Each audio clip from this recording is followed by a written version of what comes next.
Welcome to another video of the Roxy's Rad and Inspire Stay at Home Skill Drill. These are skills that you can practice at home and you don't need a lot of space for. Today, I would like to show the different variations of front wheel lifts.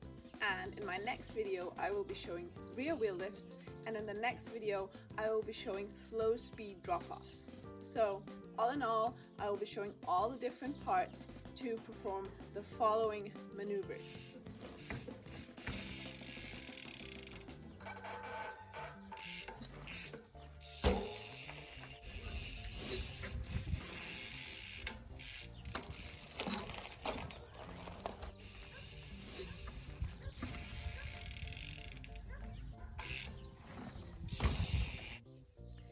Especially when you start practicing these skills, make sure to wear shin pads and ideally also knee pads. So let's get ready to rumble.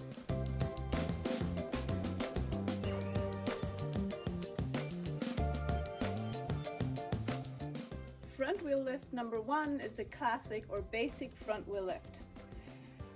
To perform this, you load your bike over your feet, you explode upwards, and your front wheel follows the motion because you are attached to the handlebars like your arms are like strings. So you're not pulling actively. All you're doing is load and explode.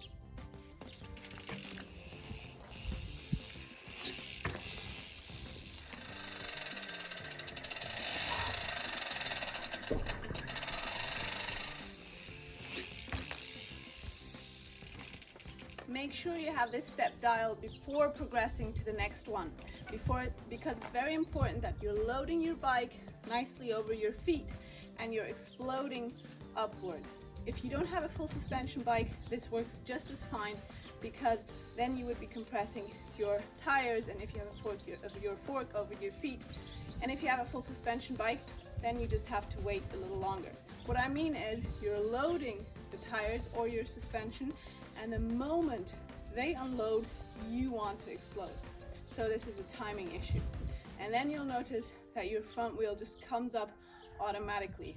It's like magic.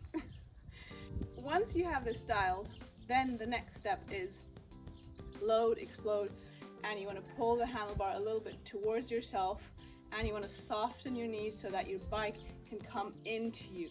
This is how that looks.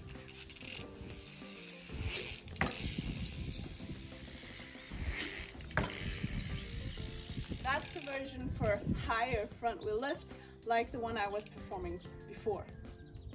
A lot of people ask me, why don't you move your weight back? It's much easier if you do. If you do this in the classic, so in this basic front wheel lift, then you're way back, and the problem is that it's very hard to return to the front afterwards. You can see me now performing it, and you see I am balanced in my bike all the time, so it's much easier to perform this. So start with this one before you progress to the next front wheel lifts. The second of the three front wheel lifts I would like to show to you today is the ratcheting front wheel lift. I already have a video about this, but I'm just going to explain it again, and this is how it works. You're rolling in a neutral position, then you ratchet back so you have one pedal almost at the top, which is usually your power pedal. Experiment with this to find your power pedal. And then you give a dynamic ratchet to the front. When your front wheel rises, you can just take it up into yourself. So I'm not actively pulling with my arms, that's very important. I'm just taking up my front wheel, so I'm softening my arms. This is how that looks.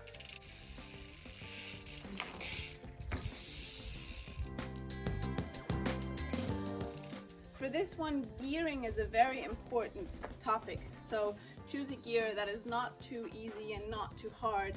Experiment with it. It's very subjective, and important is that you really focus on the individual steps. So rolling along, weight on your feet, neutral position, then you ratchet back, dynamically ratchet forward, and just let the bike come closer to you so that you're nice and balanced in your bike.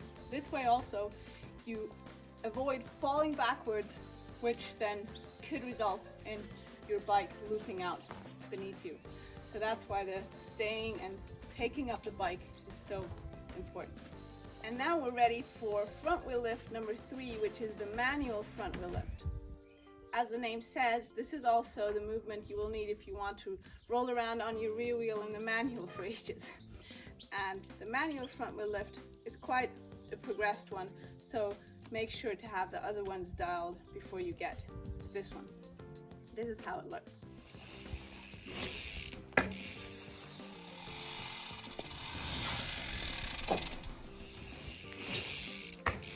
The individual movements are load, I want to move my weight back, and I'm leading with my heels, especially the front one will drop significantly.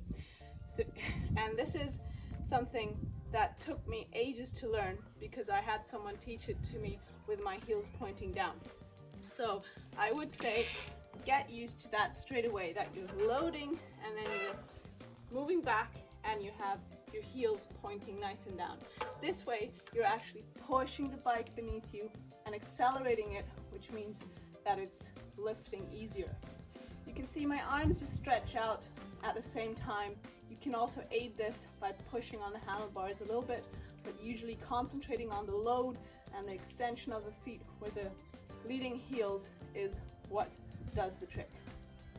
This third version, the manual front wheel lift, has the advantage that you can perform it at higher speeds. So you have 3 different versions depending on how fast you're traveling. If you're very slow, then the ratcheting front wheel lift is the best idea. You can do this from a standing position. A little faster, especially in the beginning, easier because you don't have to worry about side-to-side balance so much, is the basic and classic front wheel lift. And then if you're starting to ride faster and want to lift your front wheel through ditches or up obstacles, then the manual front wheel lift is your friend. I really hope you enjoyed this episode. In my next episode, it's all about the rear wheel lifts, so getting the rear tire up the obstacle.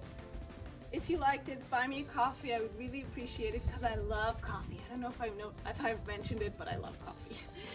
And click subscribe. Thank you, and see you for my next video.